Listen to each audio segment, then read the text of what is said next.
दोस्तों welcome to my channel Lala every info TV. तो दोस्तों उम्मीद करता हूँ आप और आपके बर्ड खैरो आफियत से होंगे। तो दोस्तों आज जो हम वीडियो बनाने चाह रहे हैं टोटल डॉक्यूमेंट्री कह लें, हिस्ट्री कह लें, टोटल इन्फॉर्मेशन दूंगा जावा स्पैरो के मतलब, जिसमें A to Z आपके कंसेप्ट क्लियर हो जाएंगे। साथ साथ तस्वीरें भी दिखाऊंगा, आपने नर मादी की कैसे पहचान करनी है, इसका हैबिट, इसका मस्कन, कहाँ से ये परिंदा बिलोंग करता है, हमने कैसे रखना है, ब्रीडिंग एज क्या है, सॉफ्ट फूड, ग्रीन फूड, और इनके बच्चे जब निकल आए कैसे केयर करनी है, टेम्परेचर क्या रखना है, ईच एंड एवरीथिंग एक्सप्लोर करेंगे इस वीडियो में।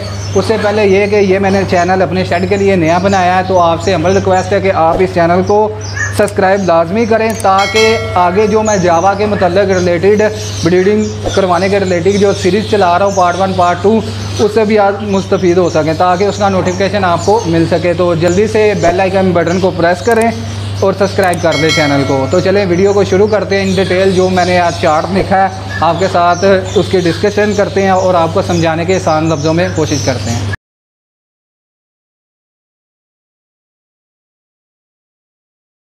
तो जी दोस्तों, सबसे पहले ये वीडियो बनाने की ज़रूरत क्यों पेश आई, बहुत से हमारे न्यू फैंसियर दोस्त जो इस फील्ड में दिन ब दिन ऐड हो रहे हैं, उन्होंने माशाल्लाह यानी कि जावा वगैरह इकट्ठी भी कर ली है। अब बहुत सी उनको मुश्किलात का सामना है, जैसा कि इनको डाइट प्लान में क्या देना है, ये रहती किस माहौल में है, माहौल हमने किस तरीके का देना है, केज छोटा देना है, केज बाय केज लग सकती हैं, या एवरी में यानी बड़ी कॉलोनी में हमने लगाना है। इस चीज़ को मद्देनज़र रखते हुए ये वीडियो बनाने जा रहा हूँ। सबसे पहले हम तारफ़ जो है ना जावा का आपको करवा देते हैं। जावा स्पैरो यानी कि फैमिली से बिलोंग करता है। स्पैरो चिड़िया नुमा ये परिंदा है, आपके पास अगर है तो आप इसकी चून से इसकी आइडेंटिफिकेशन कर सकते हैं कि इसकी चून से आप इसे पहचान जाएंगे, यानी कि ये चिड़िया की फैमिली से बिलोंग करता है। तो इसका मस्कन यानी कि जो हैबिट जो नेचुरली तौर पे जिस मुल्क में ये इंडोनेशिया में आम कह लें कि उधर आज़ादाना, जैसे हमारे इधर लोकली यानी कि स्पैरो वगैरह आप देखते हैं उस तरह ये सर्वाइव करती हैं और अच्छे तरीके से अपने यानी कि तरीके से अपने मस्कन में फल फूल रही हैं। तो इसके बाद इसको ज़्यादातर दोस्तों में यानी कि जावा फिंच के नाम से भी जाना जाता है, जावा फिंच भी कहते हैं, जावा स्पैरो भी कहते हैं।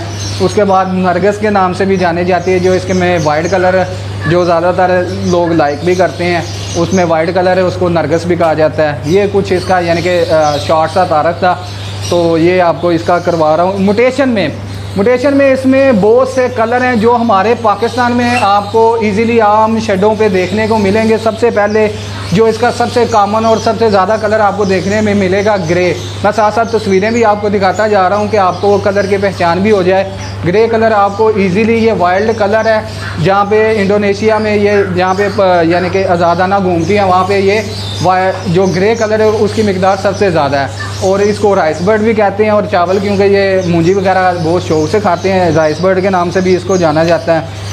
तो सबसे पहला इसका ग्रे कलर है। उसके बाद इसकी दूसरे नंबर पे जो म्यूटेशन आ जाती है उसमें आ जाता है वाइट कलर जिसको नरगस भी कहा जाता है। नरगस और वाइट कलर आप स्क्रीन पे देख रहे हैं, इसकी ये दूसरी म्यूटेशन है, ये वाइट कलर आ जाएगा। तीसरे नंबर पे जो इसका कलर बनता है वो है सिल्वर कलर भी इसका बहुत खूबसूरत है, यानी कि वो कह लें कि वाइट और ग्रे से थोड़ा सा मुख्तलिफ लाइट कलर यानी कि आएगा ग्रे शेड में, जिसको हम सिल्वर के नाम से जानते हैं। और बहुत से शेडों पे ये तीनों कलर आपको हर शेड पे इजीली यानी कि देखने को मिलेंगे। ज़्यादातर एवरियो में आपने देखा है कि लोगों ने नीचे बर्ड का सेटअप लगाया हुआ है और आज़ादाना अपने शेड में फेंके हुए हैं। ये पेड़ के नीचे से दाना वगैरह जो ज़ाया होता है वो खाते हैं और ब्रीड करते हैं, और लोग जो है ना उससे फ़ायदा ले रहे हैं। उसके बाद इसका थोड़ा सा यानी कि मिकदार में कम और बहुत ही यानी कि कम क्वांटिटी में नज़र आने वाला कलर है फान, जो ब्राउन कलर में होगा। फान कम क्वांटिटी होने की वजह ये आगे चल के मैं आपको बताऊंगा कि ये कम क्यों नज़र आ रहा है। फान भी आपको इजीली पाकिस्तान में अवेलेबल होगा। उसके बाद है एक कलर ओपल है, वो क्रीम सा कलर होगा ऑफ वाइट में, वो भी बहुत रेयर म्यूटेशन है। अगर आप गूगल पे जाके जावा स्पैरो रेयर म्यूटेशन सर्च करेंगे तो आपको जो कलर दिखाएंगे उसमें ओपल म्यूटेशन वो आपको दिखाएंगे। तो ये 4-5 और इसके बाद एक कलर और है रेड आइज़ में, ये जो लास्ट पे मैंने 2 बताए हैं, ये दोनों रैफान ओपल और एक वाइट में भी रेड आइज़ आएगा। ये तीनों कलर में आपको रेड आइज़ में भी आम जो है ना हमारे पाकिस्तान में देखने के लिए मिलेंगे। इसके बाद इसकी कुछ क्लासिफिकेशन करें तो और भी चीज़ें इसमें आती हैं। ब्लैक हेड डार्क, ये थोड़ी रेयर म्यूटेशन है, पाकिस्तान में अभी तक मैंने नहीं देखी। इस पर भी कोई वर्किंग कर रहा होगा, मेरे जानने में नहीं है, यानी कि ये चीज़ भी लोगों ने लगाई होगी। कराची वाली साइड पे शायद हो, थोड़ी सी रेयर म्यूटेशन है। एक चार्ट मैं आपको दिखाता हूँ जिसमें इसकी क्रॉस ब्रीडिंग करा के मुख्तलिफ यानी म्यूटेशन शेडीज़ बनाए गए हैं। उसमें आप देख सकते हैं ये वेरियस कलर आपको नज़र आ रहे हैं। तो जो कॉमनली कलर थे वो मैंने आपको बता दिए हैं कि ये कलर हमें ईज़िली मिल जाएंगे। दोस्तों जैसे मैंने पीछे आपको इसकी म्यूटेशनों के बारे में बताया कि इसमें कलर कौन कौन से हैं, इसमें से जो रेड आइज बर्ड है, रेड आइज जिनकी आंखें लाल हैं, सूरज कलर की हैं, वो ब्रीड में आपको सबसे कम नज़र आएंगी। उनकी वजूहात मैं आपको बता देता हूँ। रेड आइज जो है वीक ब्लड है, ये थोड़े से सेंसिटिव बर्ड होते हैं, अपने बच्चों की देखभाल सही तरीके से नहीं कर पाते। इनकी एज वगैरह हमें यानी कि ज़्यादातर फैंसियर जो है ना वो एज के कंसेप्ट को समझ ही नहीं पाते कि इनकी एज हमने कितनी करके इनको ब्रीड पे लगाना है ताकि अपने बच्चों की सही तरह से ये केयर कर सकें। तो रेड आइज में जब आपने रेड आइज को लगाना है तो कम से कम आपने 10 से 12 महीने का ये बर्ड करके मेल फीमेल कन्फर्म करके इससे ब्रीड लेनी है, फिर आपके पास ये सर्वाइव भी करेंगे और चिक वगैरह भी अच्छे तरीके से ये अपने ग्रो करवाएंगे। रेड आइज का ये क्योंकि मैंने भी ओपन लगाया हुआ है तो मुझे इसका आइडिया है, जब भी कभी मौसम की ऊंच नीच हो या कोई वाइल्ड डिसीज़ आए तो सबसे पहले इन्फेक्ट रेड आइज बर्ड होता है, जिसमें रेड आइज जो यानी कि चिक वगैरह जो निकले होते हैं, जिनका इम्यून सिस्टम सबसे कमज़ोर होता है, क्योंकि बच्चों के इम्यून सिस्टम स्टार्ट में कमज़ोर होते हैं, जैसे जैसे वो डेवलप होते हैं अपनी ग्रोथ करते हैं तो उस हिसाब से उनका इम्यून सिस्टम भी जो है ना स्ट्रॉन्ग हो जाता है।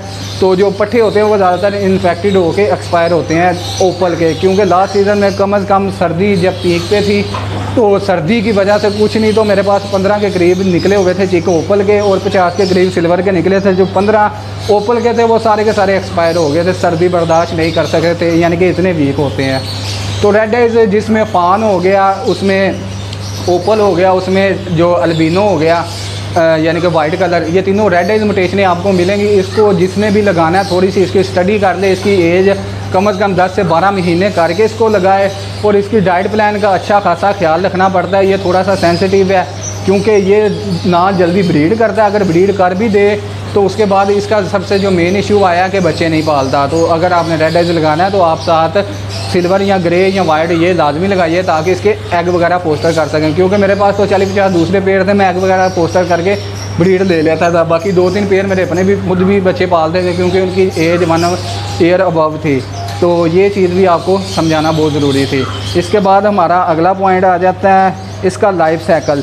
जो कह लें कि मैंने ये कुछ इन्फॉर्मेशन गूगल से भी विकीपीडिया से कलेक्ट की है, तो मैंने उधर से जो स्टडी किया उसमें इन्होंने बताया कि हमने जब इन्होंने इस पर रिसर्च की है गूगल में, तो इसका जो लाइफ साइकिल उन्होंने बताया है उसमें इन्होंने लिखा है 8 से 9 साल तक ये इसका लाइफ साइकिल है, ये सर्वाइव करता है। तो केज में हम इसका ले लें तो कह लें कि 3 साल कम कर लें, यानी कि केजेस में हम कॉलोनियाँ वगैरह लगाते हैं तो मिनिमम ये 5 से 6 साल तक आपके पास सर्वाइव कर सकता है, ब्रीड अच्छे तरीके से कर सकता है।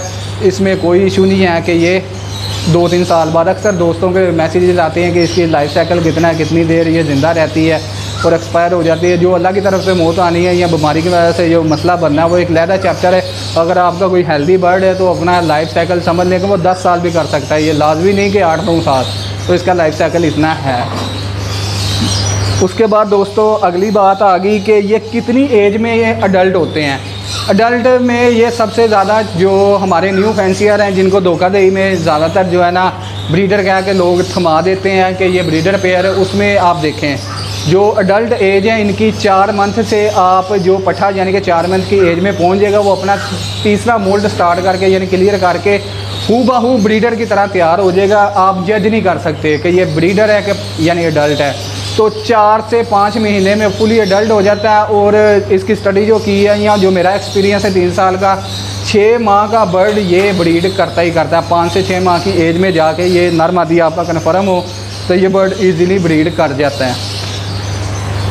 उसके बाद आपको वीक ब्लड लाइन जो ऑलरेडी आपको बता चुका हूँ, जो रेड आई है वो वीक ब्लड लाइन है। इसमें जितने भी फान हो गया, ओपल हो गया और अल्बाइनो हो गया।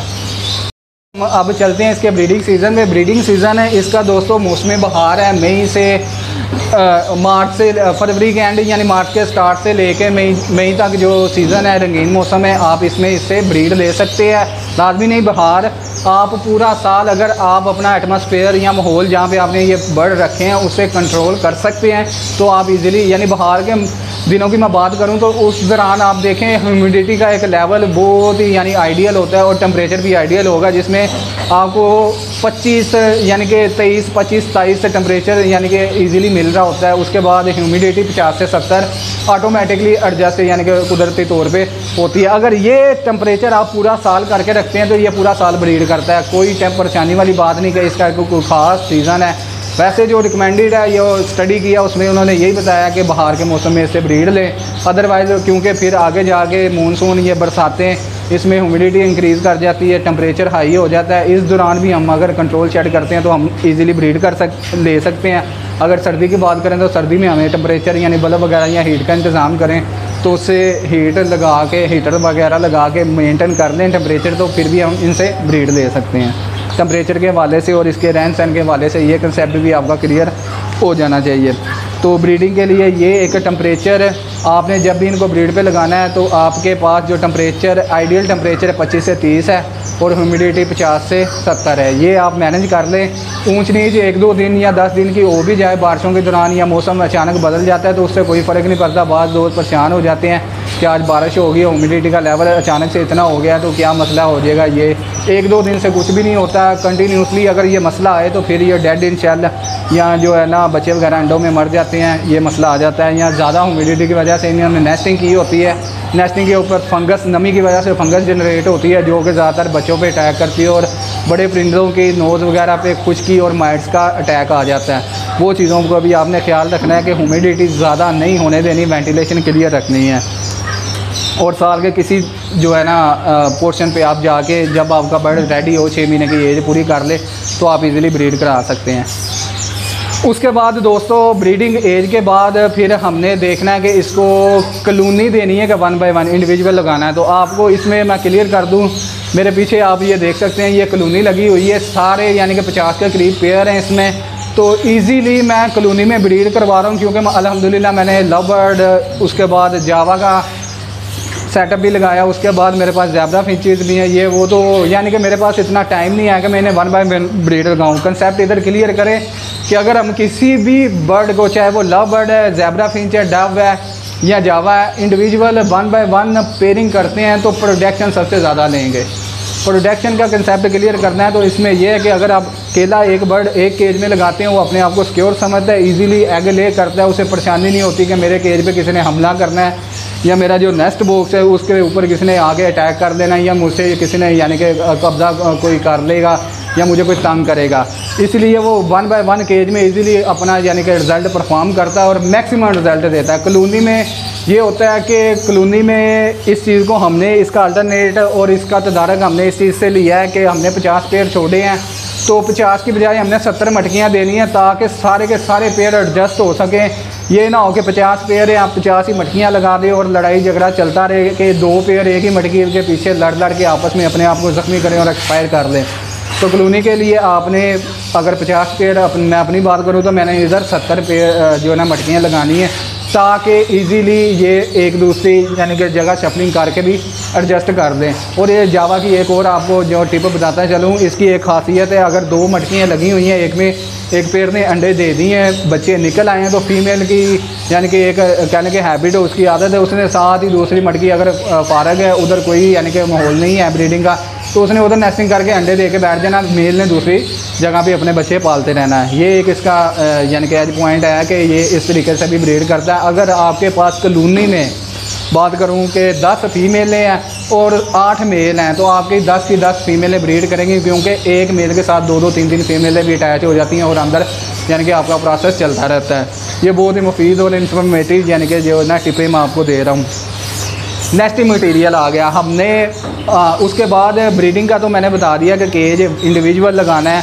इसमें भी चल सकता है, कॉलोनी में भी चल सकता है। उसके बाद बॉक्स लगाएंगे मटकी। देखें इनको जावा को कोई सेंस नहीं आया कि हमने बॉक्स में जाना है कि हमने मटकी में जाना है, में ब्रीड करनी है। तो उसमें ये देखें कि उसे जस्ट एक जगह चाहिए जहाँ पे उसने अपना घोंसला बनाना है और इजीली अपने एग वगैरह ले करके अपने आप को सिक्योर करके उसने हैचिंग करवा के बर्ड को यानी कि बच्चे वगैरह निकाल के उसने पालने हैं। तो दोनों चीज़ें रिकमेंडेड हैं। आपके पास अगर मटकियाँ पड़ी हैं तो आप मटकियाँ लगा लें, अगर आपके पास बॉक्स पड़े हैं तो आप बॉक्स लगा लें। मटकियों का थोड़ा सा ये रहता है एक यानी कि उसका जो बैड पॉइंट मैं बता दूं, क्योंकि मैं मटकियों में ब्रीड करवा रहा था। मटकियों में अल्हम्दुलिल्लाह मेरे पास तो इनकी एवरेज 8-10 चिक तक जाती है, जिसकी वजह से ये है कि मसला कि मटकी में गुलाई में जगह होती है और एक दूसरे के ऊपर आके छोटे बच्चे जो होते हैं वो एक्सपायर हो जाते हैं। फिर हमें यह है कि डेली बेसिस पे रूटीन वाइज चेकिंग करना बहुत ज़रूरी है ताकि हम शफलिंग कर दें। मटकियों का केस समझा रहा हूँ जिसमें हमने सारे बच्चे जो एक साइज़ के होंगे 5-5, 6-6 जो अच्छे बच्चे पालते हैं उनको 7 तक बच्चे दे देंगे ताकि एज वाइज साइज़ वाइज एक तरह के हो, एक तरह के फीड ले, छोटे एक साइड पे कर दें।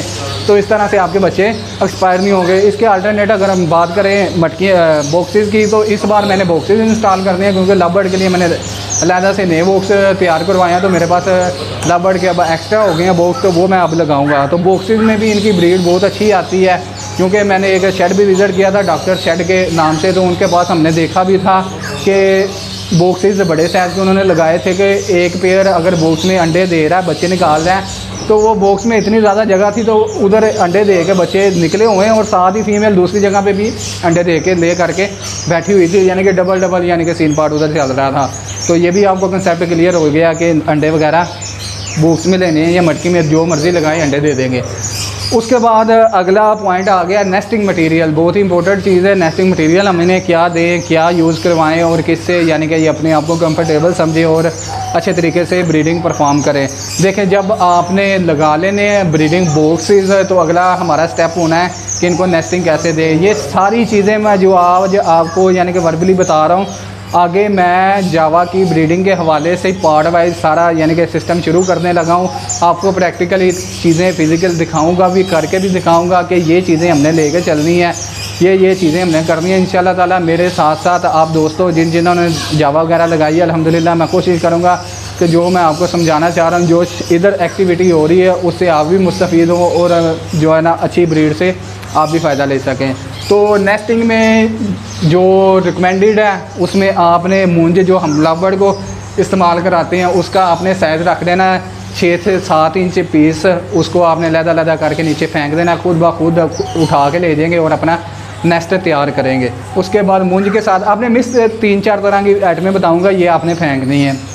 उसके बाद आप पार्कों में, ग्रीन बेल्टों में जो किनारों पे शोल्डर्स वगैरह पे बाउंड्री के साथ साथ बड़ा घास जड़ों वाला यानी कि बड़े बड़े तिनके होते हैं वो ले आना है, अच्छी तरह साफ़ करके उन्हें वो आप फेंक दे, चाहे उसकी लेंथ 2 फुट की है, 3 फुट की है, वो इधर फेंक दे, वो खुद ब खुद उठा के ले जाएंगे। वो भी बहुत शौक़ से उठाती हैं। तीसरे नंबर पे आजकल आड़ू वगैरह यानी कि मार्केट में आ रहे हैं, तो आड़ू की पेटी के नीचे यानी कि उसको यानी कि डैमेज होने से बचाने के लिए उन्होंने नीचे पैकिंग के तौर पे रखे होते हैं। बहुत ही सख्त किस्म के ना तिनके से होते हैं, यानी कि मोटे और सख्त किस्म के।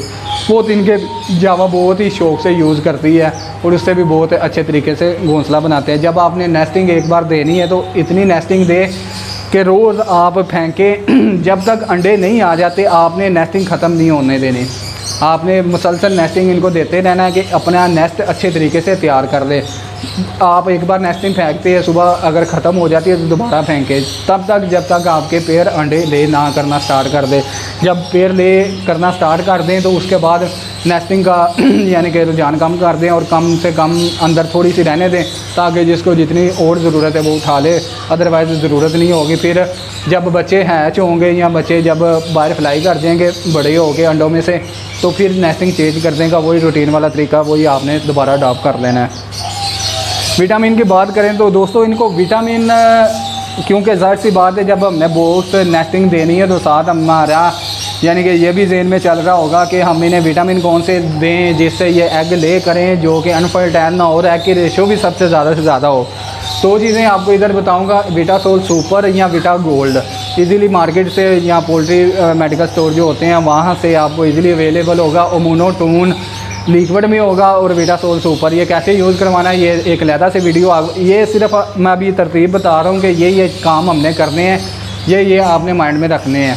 इसके बाद इनके यूजेस और कैसे और कितनी मिकदार और कब कब और कितने दिन यूज़ करवाना है, ये अलहदा वीडियो आगे इसी चैनल पे पार्ट वाइज बनेगी इंशाल्लाह ताला। अगले वीक से प्रॉपर 2 दिन बाद एक पार्ट आ जाया करेगा इसका।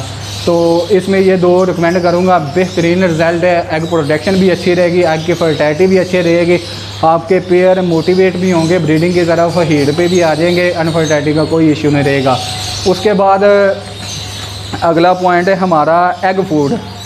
एग फूड में दोस्तों एग फूड जो हम देते हैं स्टार्ट में तो हमने यानी कि बहुत ही नॉर्मल सी मिकदार में देना, क्योंकि उस टाइम पे बच्चे नहीं निकले होंगे। आपने अपने पेड़ की क्वांटिटी के हिसाब से 4 स्लाइस ब्रेड के और 1 एग इसको मैश करके अच्छी तरीके से ब्रीक करके आपने इनके आगे रख देना। जो आपने बॉयल एग का शेल उतारना है वो फेंकना नहीं, वो भी आपने इनके सामने रख देना है, वो भी शौक से खाएंगे। जब आपके पेड़ बच्चे हैच कर लें, बच्चे निकल आएँ, फिर उससे तनासब से आपने एग ब्रेड की मिकदार भी बढ़ा देनी है।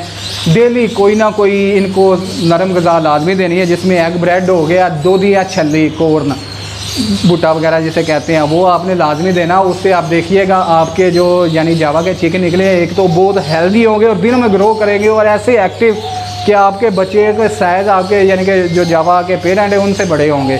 आपको मज़ा आएगा इनको ब्रीडिंग करवाने में। ये भी आपने जो है ना ख्याल रखना है।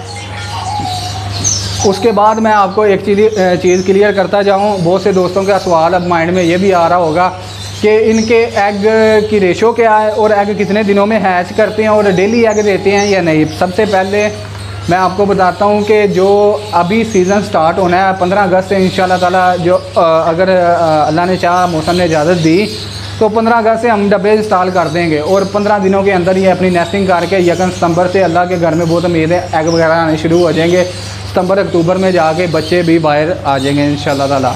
तो ये एग की जो मेरे पास एवरेज तक यानी कि मैं बताऊं जो मैंने देखा है प्रैक्टिकली, जो मेरे पास रिज़ल्ट परफॉर्म हुआ है, 12 से 13 तक एग जावा बर्ड ले कर देता है इजीली। और माशाल्लाह सारे फिल्टर भी। अब यहाँ पे बात आएगी कि सारे बच्चे निकलते हैं, सारे बच्चे कभी भी नहीं निकलेंगे।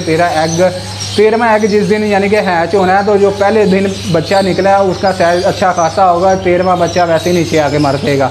उसकी तरतीब ये होती है कि जैसे जैसे जो बड़े बच्चे होंगे वो आप उठाते जाएँ, शफल करते जाएं दूसरे बॉक्सेस में, आपके बच्चे नहीं एक्सपायर होंगे, सारे बच्चे निकल भी आएंगे और अच्छे तरीके से सर्वाइव करेंगे।